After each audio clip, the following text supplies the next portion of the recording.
Hello and welcome to World Talks on TVP World with me, Ashin Kumar. EU defence ministers are meeting in Brussels to boost military support and innovation cooperation with Ukraine, alongside Kyiv's Minister of Defence, Mikhailo Fedorov. Meanwhile, reports claim President Zelenskyy may announce elections and a peace referendum, raising legal, security and political questions amid ongoing war. To lay out what's going on, we're joined by Reuben F. Johnson. He's Research Fellow at the Casimir Pulaski Foundation. Reuben, welcome back. Good to see you again. Thank you for having me. Pleasure as always. So, if we take an overview, really, of the EU's support for Ukraine thus far, about 69 billion euros in support so far. How effectively has that been spent, in your opinion? It's been rather, I'd say, very effectively spent. And remember now that as of today, officially, there is almost no military aid coming from the United States. There are U.S.-made weapons coming to Ukraine, but the Europeans are required to buy them from America and then give them to the Ukrainians as required. So right now the EU aid is the majority, or almost all of the aid. And I'd say they're doing very well, based on some of the results we're seeing in the field. Right, but we also have some additional elements to this, some additional strands. So, for example, the EU's got the SAFE fund, which is being used by European countries for military manufacture. So the EU is actually building up its own storehouse of weaponry, which it can, of course, provide to Ukraine as well. But there is, on the agenda at this meeting, there is an element, there's an item about cooperation between Ukraine and EU countries in the area of innovation. What's all that about? Well, there's a couple things. One is that the number one need for Ukraine right now is air defense. And some months ago, when the announcement was made that Ukraine would be buying 100 Rafale fighter aircraft from France, there was a parallel announcement about a brand new air defense missile that would be as good as or better than the Patriot, and that this is an area where Ukraine and France will cooperate. The Ukrainians will build this system or part of the system together. So, and Ukrainian industry is really quite good. Some of their people are very, very capable. There's that part of it. There's also the factor that you've got a deal that was signed not long ago between the Ukrainians and the U.S. firm Palantir. And we're going to see more of this kind of, and I don't know if anyone knows the details of this, but what it comes down to basically is we've got 4 years worth of missile flight tracks and drone tracks, all of the flight paths, all of this data has been stored. It's now going into this data room, as they call it. It's going to be layered with some AI, and the purpose of it is that, by taking this 4 years worth of historical trends and flight tracks, when the Russians launch something, now we've got the ability to predict where it might be going, where it might be heading. It allows you to intercept some of these drones and some of these missiles before they reach any area where they can do any harm.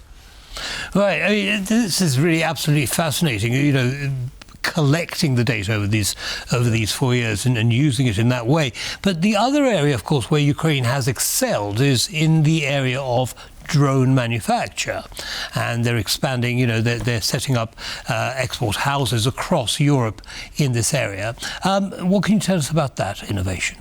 Well, they've been very, very clever about how they've been. I mean, on one end, this is like a scale. So on one end, you have some very sophisticated long-range systems that are of Ukraine design, Ukraine manufacture, and these are things that you're able to send hundreds of miles to hit, some oil refinery or some other target. These are very sophisticated. But you've always got to do things on the lower end. When you've got these one-use drones to use to kill one tank or kill one Russian soldier or whatever, and this has been an amazing kind of I would call it almost like not a production line, but a production process where the drones come in. Lots of times they're commercial. They come in these big sea containers. There's a bunch of young kids who take them out of the box, put them all together, put in the batteries, make sure they're working okay. Then they get passed to a second group of older, but still, not civilians, mostly, like teens or people in their early 20s at the oldest. And then they put in the system that's used for navigation, for targeting. And then only after all that, it gets passed to the military, and then the military guys add in whether it was okay. Is it going to be what kind of weaponry is it going to have? So it's a whole of society approach, and this is the thing which is very hard historically for any enemy to defeat when a country's got a whole of society dedication. Well, if you look at any war in the past, you see that the whole of the society is behind it. The will to fight is very difficult to overcome. Now, what strikes me, Reuben, is that we've got all this innovation in Ukraine. We've got money coming in from Europe, effectively spent. We've got US satellite information data being used by Ukraine, and yet it doesn't stop the Russian onslaught. They're still moving forward a little bit at a time, admittedly. They still have enormous losses, but they haven't stopped. Why? What's going to take them? Well, okay, first of all, the law, there's enormous onslaught has got two aspects to it. One is that they keep building more drones and more missiles, and they keep firing them. And this is economic suicide. I just saw a statistic in the last day or so that what the Russians spend per day on missile attacks is equal to the yearly budget for one of their cities, which has 560,000 inhabitants. In one day, you're spending the yearly budget, and they're doing this every day. When it comes to on the ground, Zelenskyy made this comment a few days ago. He said, okay, we're killing 35,000 Russians per month. That's not wounded, that's killed, dead. He says, if you go back a year ago, from right now, 1 year ago, it was only 14,000. So 2.5 times the number. And as long as the Russians allow themselves to be mobilized, and of course they're happy to accept the money from these enlistment contracts, and the families are happy to accept the death benefit when they are killed, as long as this goes on until the regional governments run out of money, this will continue. Right. And people, and of course there are people from other countries involved as well, are there not? Well, we've got between 15,000 and maybe 20,000 North Koreans. We don't really know. That's soldiers. There's probably an equal number of workers working in factories. We've got between 5,000 to 10,000 Cubans. You've got some foreign fighters who are there, mercenaries for money. You've got the Chinese in there who are not only fighting, but they're watching and trying to learn everything they can. I mean, this is, people have said this, I'm saying it, this is World War III. It's already started. Right. Now, I'd like to move on. In all this dynamism that's happening in Ukraine, President Zelenskyy has said that he's prepared to run an election. Now, this has been under pressure by President Donald Trump to get it done by June. What do you make of all of that? Well, yeah, there's been tremendous amounts of international pressure that he hasn't held an election, et cetera, et cetera. And I like to remind people, I think this is a ridiculous argument because Great Britain had more than 5 years of war, during which time Churchill was in charge, and they never held an election during the entire time. But there's been tremendous pressure on Zelenskyy, all these accusations that he's become somewhat authoritarian, and but I think this is a clever move to get to silence that narrative. I think it's going to be inherently dangerous because the Russians, for 100%, will target those queues of people queuing up to vote. They will absolutely do that because they have no bones about anything. They have no restrictions in violating guidelines about human rights. Well, they've shown that time and time again. But before we even get to that kind of detail, what I find interesting is that Trump isn't asking Putin to hold an election. but he's asking Zelenskyy to hold one. And there is very little question that Zelenskyy was elected fairly and democratically.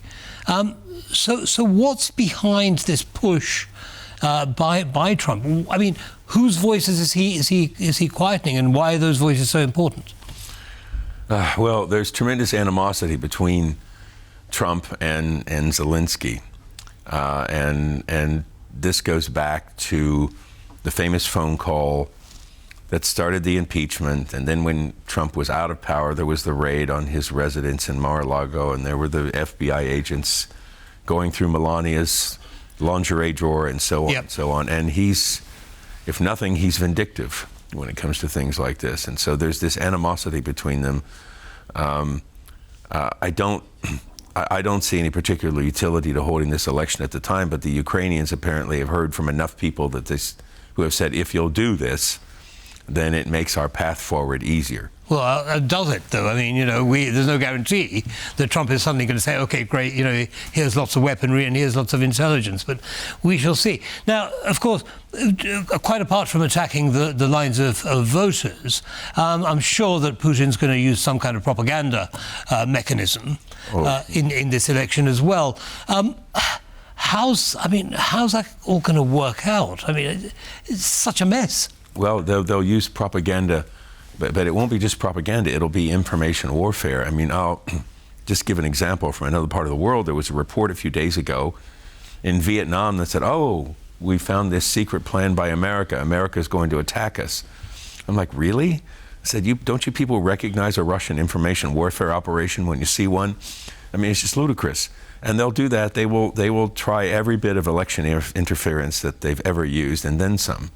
And that will be not just trying to influence people with false, what they call disinformation, but I imagine they'll try, technical means as well to try to hack into the voting system and try and falsify results. I don't think there's anything they won't do. Right. Well, it sounds very, very risky to me. Unfortunately, Reuben, the clock has beaten us. Yeah. But do come and see us again soon. Conversation to be continued. Thank you again. Thank you. Yeah. And that brings us to the end of this episode of World Talks. Don't go away, lots more coming up. Goodbye.